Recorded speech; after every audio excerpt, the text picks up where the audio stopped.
Kira-kira Pak Wowo ingat nggak ya pesan dan doa dari Ustadz Adi Hidayat ini? Dan resikonya kalau Pak Wowo sampai khianat dan tidak amanah. Coba dengerin ya. Jika Bapak Allah tetapkan jadi dan baik, buat maslahat yang baik sebagai bagian dari ibadah, maka saya akan jadi orang pertama yang bersaksi di hadapan Allah hari kiamat. Allah Akbar.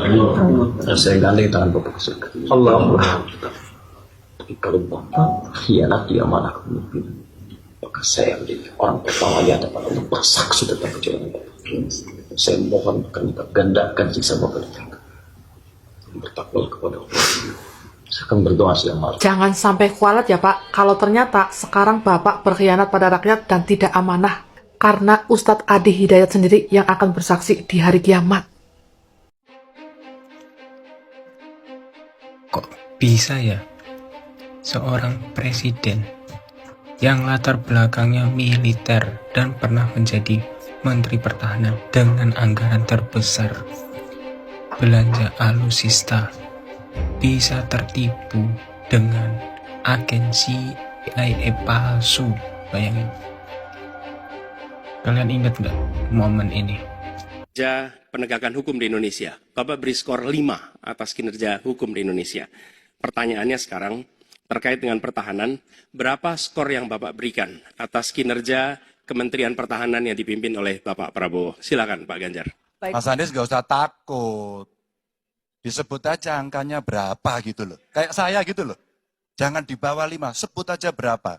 11 Mas, dari 100. Ini sedikit ngajari kendel Mas Anies biar berani. Nggak salah menilai kinerja Prabowo di Menteri Pertahanan itu 11/100. Dan sekarang terbukti. Dan kenapa orang-orang dulu tuh pada nangis-nangis di TikTok dulu? Ini loh. Ini buktinya, hasilnya ini loh. Kenapa tuh kalian pada nangis-nangis dulu tuh?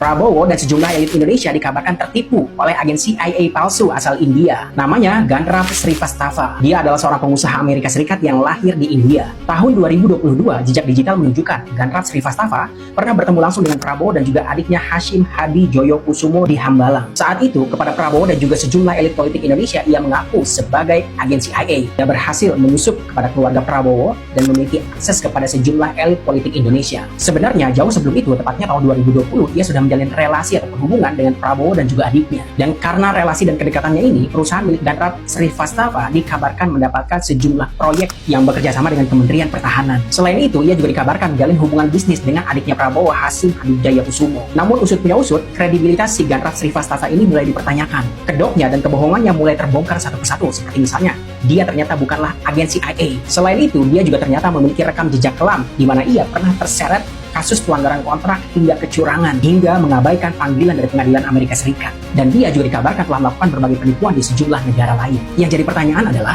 bagaimana bisa seorang penipu kakap kelas internasional bisa dengan mudahnya menyusup ke lingkungan elit Indonesia? Ini sekaligus juga menjadi indikasi bahwa betapa lemahnya sistem pertahanan pemerintah kita, sehingga sangat mudah disusupi oleh asing. Lantas mungkinkah keluarganya Prabowo dan sejumlah elit Indonesia sudah tertipu mentah-mentah oleh si agensi CIA palsu ini? Laporan ini dirilis berdasarkan hasil investigasi yang dilakukan oleh media Tempo yang berkolaborasi dengan seorang jurnalis independen asal India. Negara kita ini sebenarnya mau bangkrut atau gimana sih?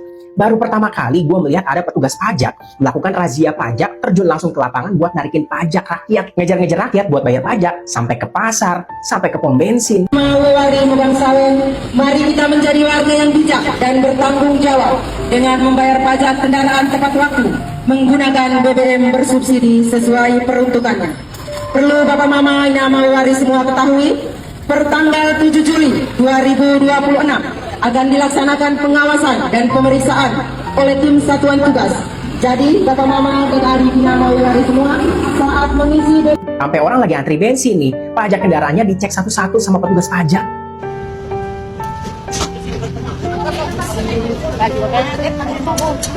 Kan kita motor lengkap tuh. Oh, boleh tuh. Kita isi pertalite ini pagi. Harus lengkap ini. Ibu datang untuk periksa. Motor lagi parkir di pasar, dikasih surat peringatan suruh bayar pajak. Ayo, telat pajak guys. Telat pajak tuh diberitahu ya nama. Pasar.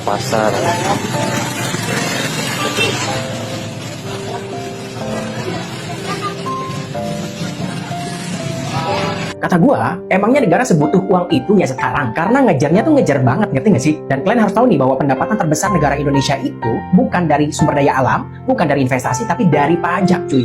Anggaran APBN itu 82%-nya berasal dari pajak. Jadi emang kayaknya mereka lagi butuh duit banget sih. Ini maksudnya gimana ya Pak ya?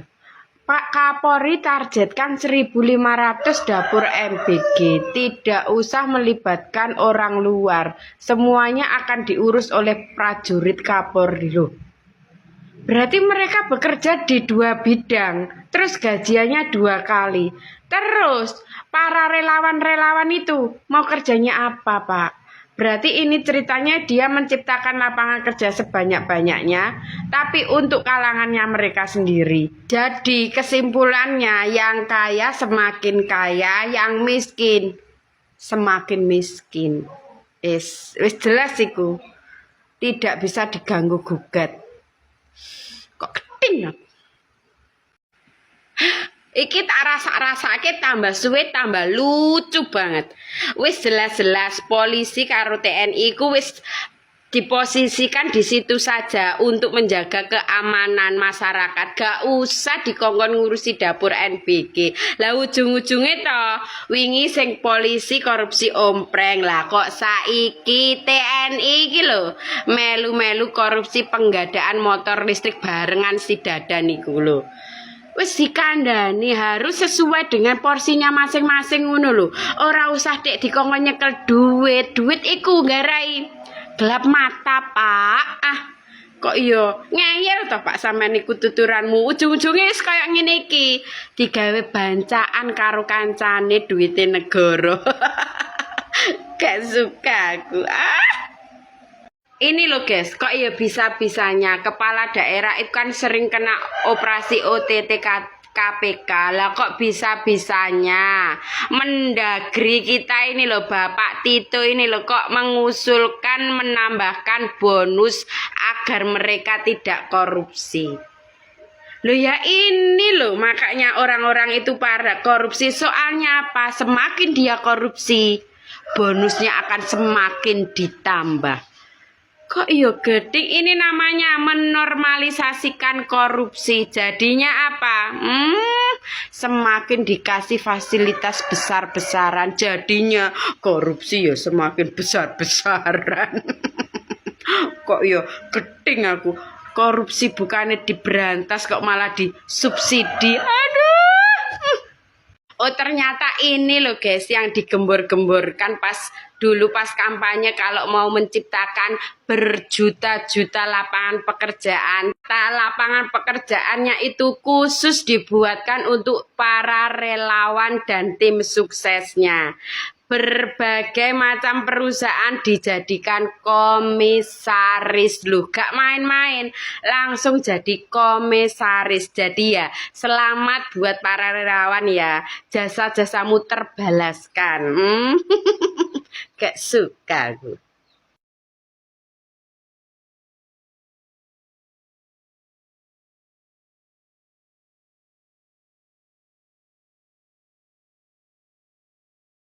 Loh Rek, iki lo ceritanya ya apa? Bapak Presiden kita ini lo sudah pamer soalnya dia berhasil membuat 30.000 koperasi desa dalam setahun. Terus kata-katanya dia bangga soalnya tidak akan ada yang bisa menandinginya. Kok lucu ya Pak ya, koperasi itu belum berjalan, belum ada prestasinya, kok sudah dipamer-pamerkan dan sudah dibangga-banggakan. Kok gak suka aku.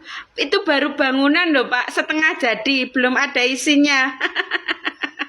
Kok gedeng aku, bangga kok menghabiskan anggaran negara. Aduh, gak suka aku.